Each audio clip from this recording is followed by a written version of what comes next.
Some businesses grow quickly, but fewer businesses scale well. The difference is not always ambition, it is not always capital, and it is not always timing. Often, the difference is discipline.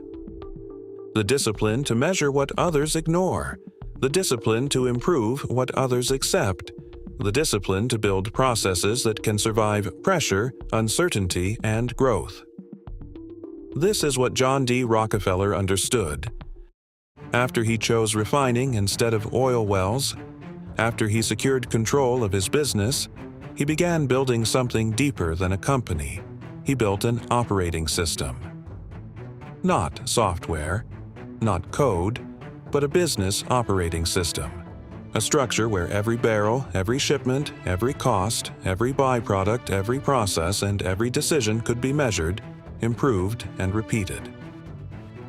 And that mattered because Rockefeller was operating in a commodity industry. In a commodity industry, you rarely control the market price. The market can rise. The market can fall. Supply can surge. Demand can shift. But cost is different. Cost can be studied. Cost can be reduced. Cost can be managed. Cost can be improved. Rockefeller understood that while his competitors obsessed over the price of oil, he had to master the cost of moving, refining, packaging, and selling it. Price was the visible drama. Cost was the controllable system. In the previous episode, we saw one of the most important turning points in Rockefeller's early business career. The partnership with Morris Clark had reached a limit. The oil industry was volatile. Prices were unstable. Infrastructure was weak, and strategic alignment inside the business had become essential. Rockefeller and Clark did not simply disagree over small details. They represented two different ways of thinking. One approach followed the market. The other tried to structure the business around it. That tension led to the famous auction, $72,500. With that decision, Rockefeller secured control. But control was not the final goal. Control was the condition that made the next phase possible. To understand Rockefeller's method, we have to understand how he saw refining. Most people might look at a refinery and see a factory. Crude oil enters, kerosene comes out, workers process material, products are shipped. But Rockefeller saw more than that. He saw a system. Crude oil had to be purchased, transported, stored, processed, separated, packaged, shipped, sold. Every step had cost. Every step had risk. Every step had room for error. And every step created an opportunity for improvement.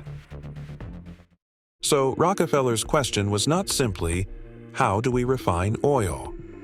His question was deeper. How do we design the entire process so that the business becomes more reliable, more efficient, and more scalable over time? That moves the business from activity to architecture, from production to system design, from reacting to the market to building a structure that can endure it. This was Rockefeller's advantage. He was not only interested in revenue, he was interested in avoidable loss. And in many businesses, avoidable loss is where the real opportunity begins. Rockefeller's early business discipline was shaped by accounting. That matters. A ledger teaches a particular way of seeing the world. It does not care about excitement. It does not care about rumors. It does not care about market enthusiasm. It records what came in, what went out, what remained, what was lost, what was owed, what was earned. But Rockefeller's discipline went beyond simply keeping records. He was developing what modern business would call unit economics. He was not just asking, how much money did we make? He was asking, what does each barrel cost us? How much value can we extract from each input? How much waste is hidden inside each process? How much margin remains after transport, refining, packaging, storage, and distribution? That is the heart of unit economics. Unit economics asks whether a business model works at the level of the unit.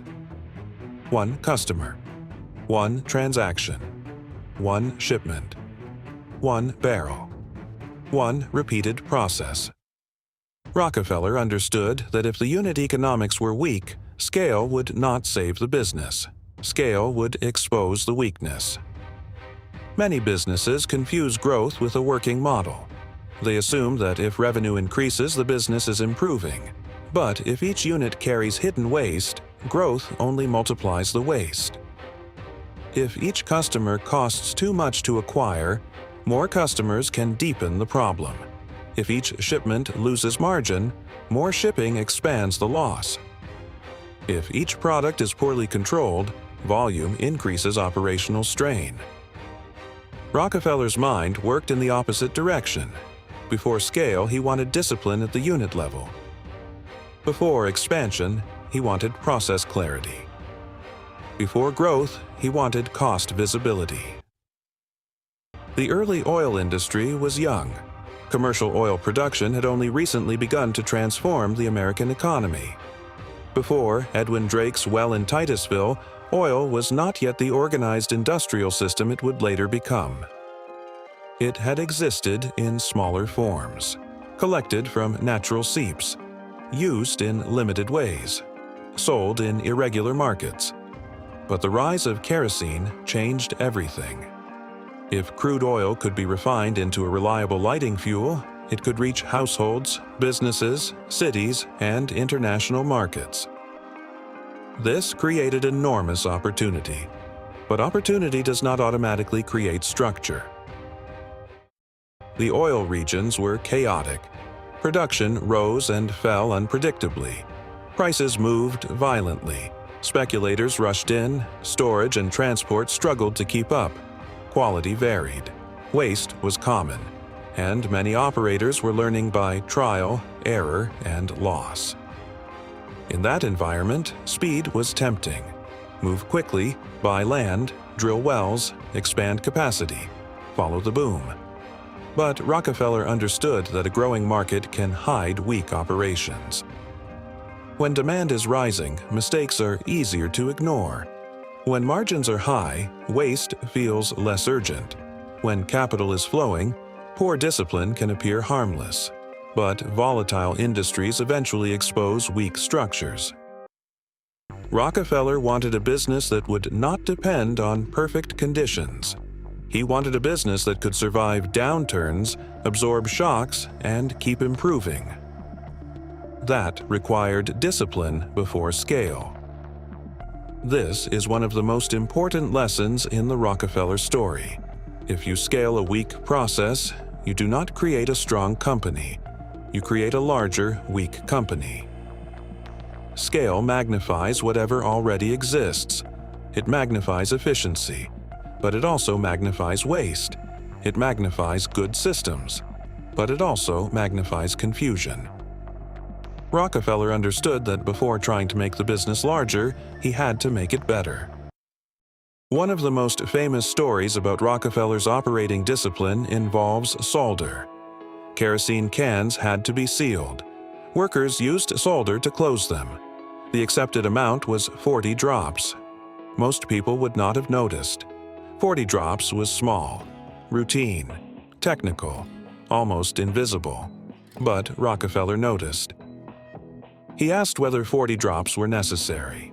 Could 39 do the same job? The test was made. 39 worked. The 40th drop was unnecessary. This story is often told as an example of Rockefeller's intensity. But to make sense of it, we have to go deeper. This was not only about saving solder, it was about systemic reliability. If you use too much solder, you waste capital. If you use too little, the can leaks. If the can leaks, the product is damaged. If the product is damaged, customers lose trust. If customers lose trust, the brand weakens. So the question was not simply, can we use less? The question was, what is the optimum? What level of input protects quality without wasting resources? That is a much more sophisticated question. In modern language, Rockefeller was searching for a statistical optimum before modern quality systems had names for it. He was asking a quality control question. How do we maintain reliability while reducing unnecessary cost? This is the heart of process excellence. Cut too little and waste remains. Cut too much and quality suffers. The discipline lies in finding the point where efficiency and reliability reinforce each other. Refining crude oil produced more than one output. Some refiners focused mainly on the primary product and treated other elements as waste or low-value material. Rockefeller saw possibility. If something emerged from the refining process, he wanted to understand whether it could be used, sold, converted, or reintegrated. Could it reduce cost somewhere else? Could it become another product?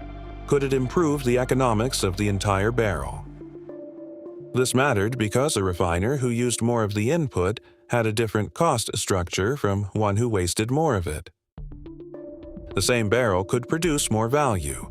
That meant lower effective cost. Lower effective cost meant greater resilience. And resilience mattered deeply in oil. Prices moved, demand shifted, supply fluctuated, transport constraints appeared. A business that could only survive when conditions were favorable was not truly scalable. Rockefeller was building a business that could operate under pressure. This is where efficiency becomes more than economy.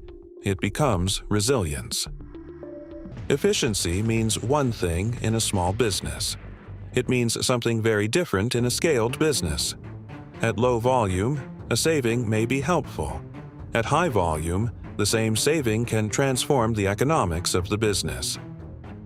This is why Rockefeller's attention to small details mattered. He was not saving money for the sake of appearing frugal. He was building a structure where every saving would multiply. Scale changes the meaning of cost. If a business saves a fraction of a cent on one unit, the result may seem trivial. But if that saving applies across millions of units, it becomes meaningful. If a process becomes slightly faster, slightly cleaner, slightly less wasteful, and that process is repeated thousands of times, the result compounds. This is the feedback loop of disciplined scale. Better process lowers cost. Lower cost improves resilience. Resilience allows reinvestment. Reinvestment improves process again. Over time, this creates a business that becomes stronger through repetition. Rockefeller did not build this system alone. No serious business system is built by one person. It required technical skill, commercial judgment, accounting discipline, operational management, and people capable of execution. One important early figure was Samuel Andrews, a technically skilled refiner. Andrews brought refining knowledge. Rockefeller brought financial discipline, commercial logic, and system focus. That combination mattered, because business systems are built when different capabilities are organized around a shared operating logic. Technical knowledge alone is not enough. Commercial ambition alone is not enough. Capital alone is not enough. A company scales when talent is aligned inside a disciplined system. Many companies hire talented people, but talent without structure can be wasted. A brilliant engineer inside a chaotic operating model may produce limited impact. A strong salesperson inside a weak process may create short-term growth but long-term strain. A finance leader without decision alignment may measure problems without being able to change them. Rockefeller's strength was not only personal discipline. It was the ability to make discipline institutional. When people hear the word technology today, they often think of software, artificial intelligence, semiconductors, cloud infrastructure, robotics, or data systems. But technology is broader than that. Technology is any method that improves the conversion of input into output. In Rockefeller's world, refining was a technology system. Chemical process, industrial equipment, storage, measurement, packaging, transport. The refinery was not digital, but it was still a conversion platform. In modern technology, people talk about software stacks: infrastructure layer, data layer, application layer, interface layer. Rockefeller's world had its own industrial stack: crude supply, transport, refining process, storage, packaging, distribution, customer trust. The refinery was the hardware, but the process was the algorithm.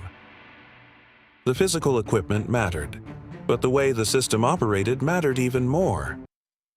This is why Rockefeller's story still matters in a technology-driven world.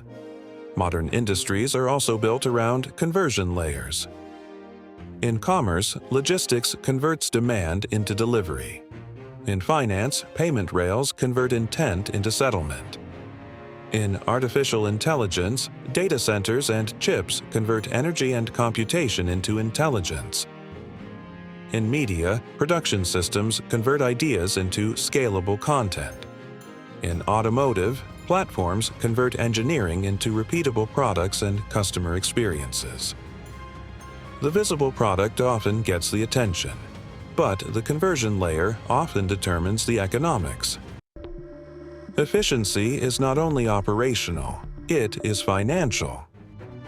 A business with better efficiency generates more internal cash. More internal cash creates flexibility. Flexibility allows reinvestment. Reinvestment strengthens the business. This matters because capital is not only money. Capital is optionality. A business with stronger margins can choose. It can improve equipment. It can hire better people. It can negotiate patiently. It can expand when conditions are attractive. It can withstand difficult periods. A business with weak margins has fewer choices. It must react. This is where the cash flow moat appears. Not a moat built from patents alone. Not a moat built from branding alone. But a moat created by better unit economics, lower waste, stronger internal cash generation, and the ability to act when others cannot. This is an important distinction. Efficiency is not just about being cheap. It is about liquidity.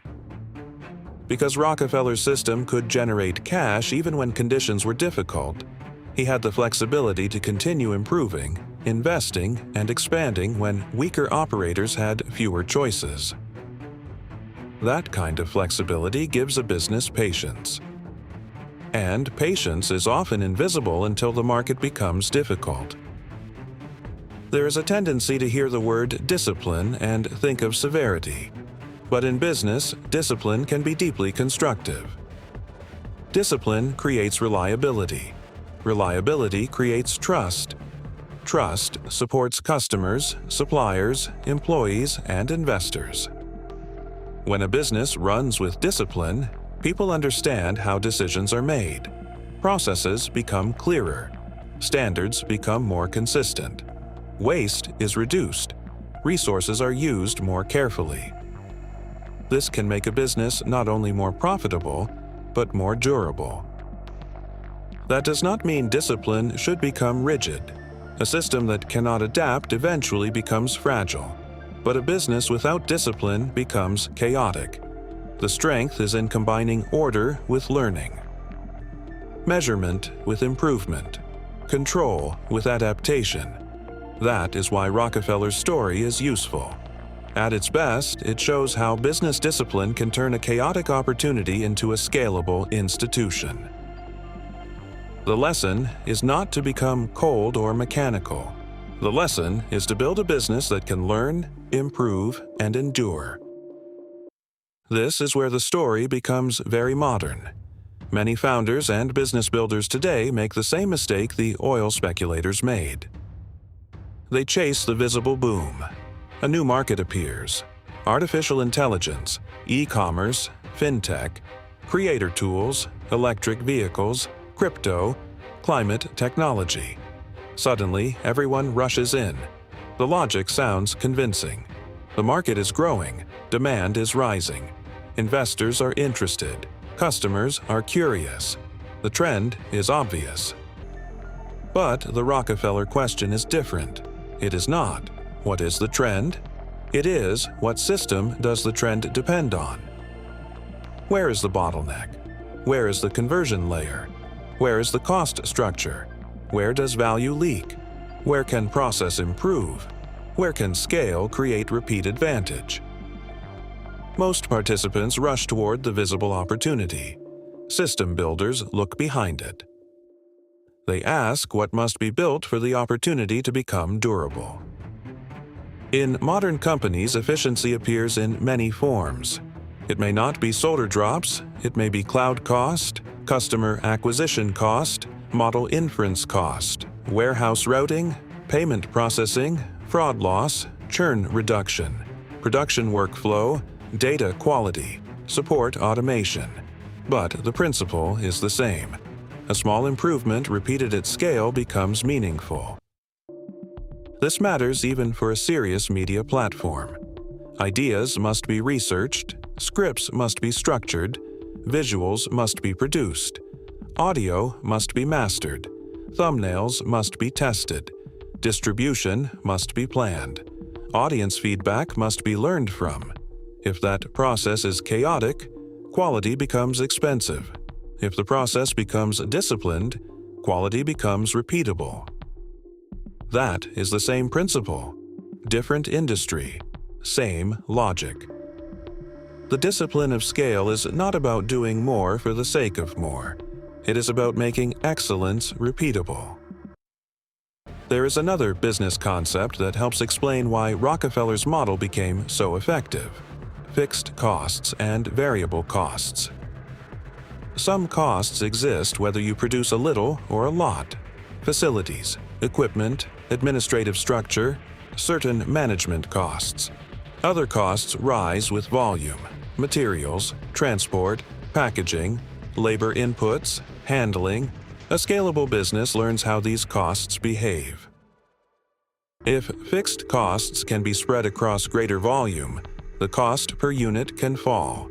If variable costs can be improved through process discipline, margin improves further. Rockefeller's system worked because he focused on both. He built capacity, but he also studied the details. He sought volume, but he also controlled waste. He understood that scale without cost discipline can become dangerous. More volume alone does not guarantee better economics, but more volume combined with better process can create a stronger system. This is where operating leverage becomes important. A disciplined system can convert scale into stronger economics. An undisciplined system converts scale into complexity. A serious account must also recognize that efficiency and scale can have complex consequences. Rockefeller's operating discipline helped build one of the most powerful business organizations in American history.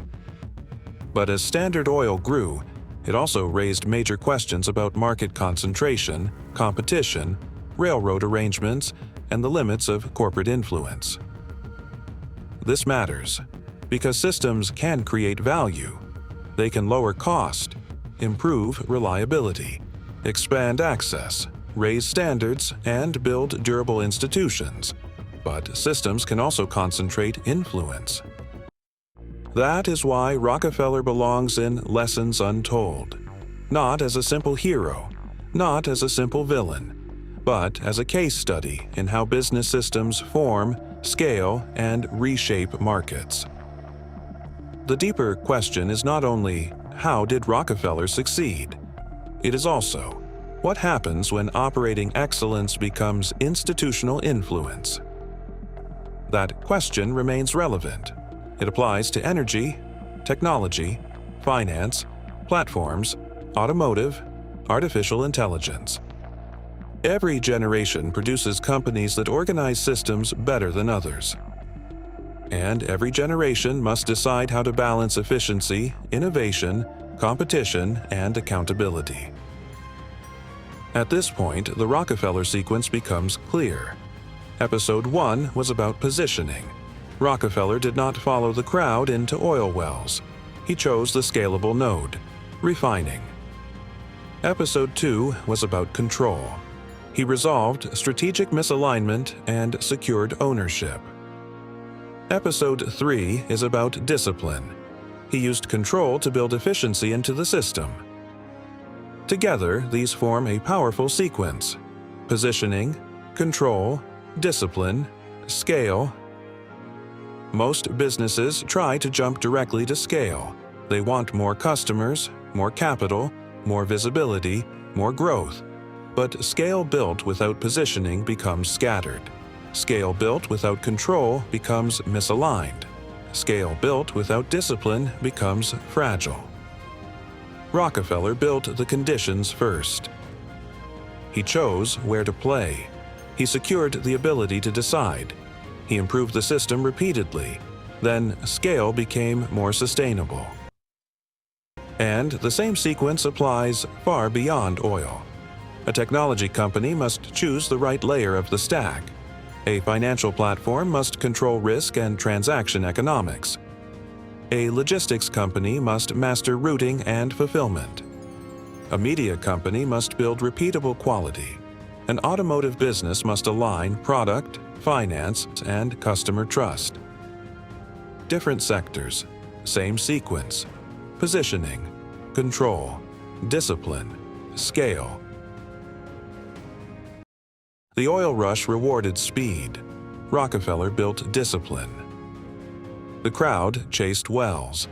Rockefeller built refining capacity. Partners debated direction. Rockefeller secured control. Many businesses accepted waste as normal. Rockefeller measured it. And once he measured it, he improved it. That was the real lesson. Not glamour, not noise, not speculation. Discipline. The quiet, repeated improvement of a business system until it becomes more resilient, more consistent, and more capable of scale.